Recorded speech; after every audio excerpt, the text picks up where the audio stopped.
Dear students, इस video में हम लॉ ऑफ साइन और लॉ ऑफ कोसाइन को कवर करने वाले हैं। लॉ ऑफ कोसाइन में एक बड़ा अच्छा पॉइंट आपके पास है कि लॉ ऑफ कोसाइन में आपके पास आइडेंटिफाई करने के लिए आप देखते हैं कि 3 साइड्स हमेशा इन्वॉल्व होंगी और एक एंगल इन्वॉल्व होगा। अब यहाँ पर दो तरह से चीज़ें होती हैं, समटाइम हमने एंगल फाइंड करना होता है या समटाइम हमने ये सामने वाली जो साइड होती है इसको फाइंड करना होता है। सो हमेशा के लिए आप इस चीज़ को बड़े अच्छे से कवर कर सकते हैं। आप यहाँ पर जो एंगल होता है उसको अल्फ़ा का नाम दें और उसके सामने वाली साइड को आप स्मॉल ए का नाम दे दें और बाकी जो दो साइड्स हैं इनको आप बी सी का नाम दे दें। अगर आप इसको सी कहते हैं इसको बी कहते हैं तब भी ठीक है। अब लॉ ऑफ कोसाइन जो है ये आपके पास गिवन होता है, ये आपके पास लॉ ऑफ कोसाइन है। अब यहाँ पर अगर आपने एंगल फाइंड करना है तो आप एक फ़ॉर्मूला याद कर लें। बेसिकली इसी को यूज़ करते हुए हम ये फ़ॉर्मूला बना सकते हैं। इस फार्मूले की मैं बात करता हूँ। इसमें जब आप कोस अल्फ़ा को सब्जेक्ट बनाते हैं तो उसके लिए आप क्या करते हैं, ये वैल्यू यहाँ पर नेगेटिव है, वहाँ जाकर ये पॉजिटिव होने वाली है और ए स्क्वायर अगर यहाँ पर पॉजिटिव है तो ए स्क्वायर वहाँ जाकर नेगेटिव हो जाएगा। और फिर आप देखते हैं कि 2bc यहाँ मल्टीप्लाई है, वहाँ जाकर डिवाइड होगा और फिर आप यहाँ से कोस अल्फ़ा का एक्सप्रेशन देख लेते हैं, ये आपके पास इक्वेशन आ जाती है। अगर आप अल्फ़ा निकालना चाहते हैं तो कोस वहाँ जाकर इन्वर्स हो जाएगा और ये आपके पास फार्मूला आ जाता है। ये फार्मूला गिवन होता है और ये फार्मूला आप खुद से ड्राइव कर सकते हैं with the help of this formula. इसमें सिर्फ आप एक काम करें, कोस अल्फ़ा को सब्जेक्ट बनाएं और फिर कोस को वहाँ शिफ्ट करवा के कोस इन्वर्स कर दें। अब यहाँ पर हम देखते हैं बी सी और ए की वैल्यूज़ क्या थी। हमने कहा था एंगल के सामने हमेशा ए होगा, हमने यहाँ पर 5.3 पुट कर दिया। ए की वैल्यू 5.3 आ गई, सी की वैल्यू और यहाँ पर बी की वैल्यू और यहाँ पर फिर हमने अगेन सी की वैल्यू पुट कर दी। इन वैल्यूज़ को आपने बड़े आराम से थामुल से पुट करना है, इसमें इशू नहीं आना चाहिए।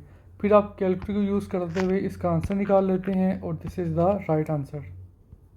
अगेन इस क्वेश्चन में जब आप देखते हैं तो आपने यहाँ पर एंगल निकालना है, कौन सा, क्यू पी आर। क्यू से पी तक आए आप, पी से फिर आप गए आर तक। अब ये एंगल निकालने के लिए आप क्या करते हैं, इसको आप अल्फ़ा का नाम देते हैं, अल्फ़ा के सामने आपने इस साइड को ए का नाम दे दिया, बाकी जो दो साइड्स बची हैं इनको आपने बी सी का नाम दे दिया। अब एंगल निकालना था तो एंगल के लिए अभी हम फार्मूला ड्राइव करके आए हैं, वही फार्मूला आपने यहाँ पर नोट किया, बी सी और ए की वैल्यूज़ को पुट किया, कोस इन्वर्स करके आपके पास इसका आंसर आ जाता है। सेकंड पार्ट में आपसे कहते हैं कि Q से पी आर तक आपने शॉर्टेस्ट डिस्टेंस निकालना है। सो यहाँ पर इस डायग्राम को मैं नोट करता हूँ, इसको हमने यहाँ पर देखा।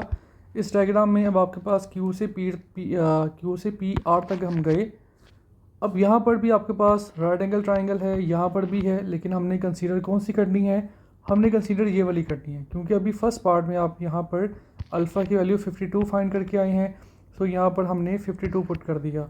हमने इस ट्राइंगल को इसलिए पिक किया क्योंकि यहाँ पर हमें इस एंगल का पता था, और अगर हम इस ट्राइंगल को साइड पे बना लेते हैं तो फिर आपको इससे लेबलिंग करनी, इसको आइडेंटिफाई करना आपके लिए बहुत इजी हो जाएगा। अगर आप इस पर वर्किंग करना चाहते हैं तो ये भी आपके लिए ओके है। एंगल के सामने हाइपोटेनियस है और ये बेसिकली 90 डिग्री वाला एंगल था, और सिंपल एंगल के सामने जो है हमने परपेंडिकुलर मेंशन कर दिया। So perpendicular over hypotenuse equal होता है साइन थीटा के, और यहाँ से हमें हाइट का नहीं पता था, हमने इसको एज का नाम दे दिया, और यहाँ पर जैसे ही हमने एज की वैल्यू फाइंड की, so this is the right answer. Law of sine में हमारे पास दो पेयर्स बनते होंगे। कभी भी अगर आपने इसको आइडेंटिफाई करना है तो बहुत आसान सी बात है, आपको बस इतना पता होना चाहिए कि अगर आपने यहाँ पर एक्स की वैल्यू फाइंड करनी है तो फिर आप देखते हैं कि क्या यहाँ पर 3 साइड्स इन्वॉल्व हैं, एक साइड है, दूसरी साइड है, तीसरी साइड तो इन्वॉल्व ही नहीं है। इसका मतलब है कोसाइन रूल नहीं है। कोस रूल अगर नहीं है तो फिर कौन सा रूल होगा, साइन रूल। अब साइन रूल की भी आइडेंटिफिकेशन आप समझ लें। आप यहाँ पर दो पेयर्स बनाएंगे। फर्स्ट पेयर में आपके पास एक एंगल और एक साइड होगी, ये पेयर बन गया। एंगल के सामने वाली साइड, ये एक पेयर बन गया, और फिर अगेन आपके पास एंगल के सामने वाली जो साइड है, ये 4 चीज़ें इन्वॉल्व होंगी। एक ये पेयर बन गया और दूसरा आपके पास ये पेयर बन गया। इस तरह से आपके पास क्रॉस बनता होगा। अब आपने क्या करना है, आपने यहाँ पर देखना है कि आपने चीज़ फाइंड क्या करनी है, आपने एंगल फाइंड करना है। साइन रूल में एंगल जब भी आप लिखेंगे आप साइन के साथ लिखेंगे, एंगल कभी भी आप सिंपल नहीं लिखेंगे। सो यहाँ पर एंगल फाइंड करना था, सो एंगल को आप ऊपर रखें आप लिखें साइन एक्स, अब इसके सामने जो साइड थी वो 8 थी, सो साइन एक्स ओवर 8। अब आप इसकी बारी है, इसको लिखेंगे, तो इसमें भी एंगल आपका ऊपर आएगा। अगर आपने एंगल यहाँ पर ऊपर रखा है तो यहाँ पर भी आपका एंगल ऊपर ही आने वाला है। आपने लिखा साइन 100 डिवाइडेड बाई 9। अब यहाँ से 8 डिवाइड है, वहाँ जाकर मल्टीप्लाई होगा। आप यहाँ पर पहले इसका आंसर फाइंड कर लें, उसको आप यहाँ पर मेंशन कर लें, ठीक है। लेट्स सपोज इसका आंसर आता है आपके पास स्टार। फिर आप क्या करेंगे, साइन इन्वर्स ऑफ स्टार करेंगे तो आपके पास आंसर आ जाएगा। और इस तरह से आप साइन रूल अप्लाई कर सकते हैं। साइन रूल में सम टाइम ये भी कहते हैं फाइंड द ऑब्ट्यूस एंगल। सो जब आप एंगल फाइंड करते हैं, इस केस में लेट्स सपोज अगर आपके पास एंगल होता 61.1, उसने कहा था एंगल फाइंड करना है ऑब्ट्यूस एंगल, लेकिन ये एंगल तो आपका 90 से छोटा है, ये आपके पास एक्यूट एंगल है। ऑब्ट्यूस एंगल तो बेसिकली 90 से बड़ा होता है। सो अगर मैं 180 में से माइनस कर देता हूँ 61.1, तो आपके पास यहाँ पर एंगल कौन सा आ जाएगा, आपके पास ऑब्ट्यूस एंगल आ जाएगा। सो क्वेश्चन में वो मेंशन होता है कि आपने ऑब्ट्यूस एंगल निकालना है।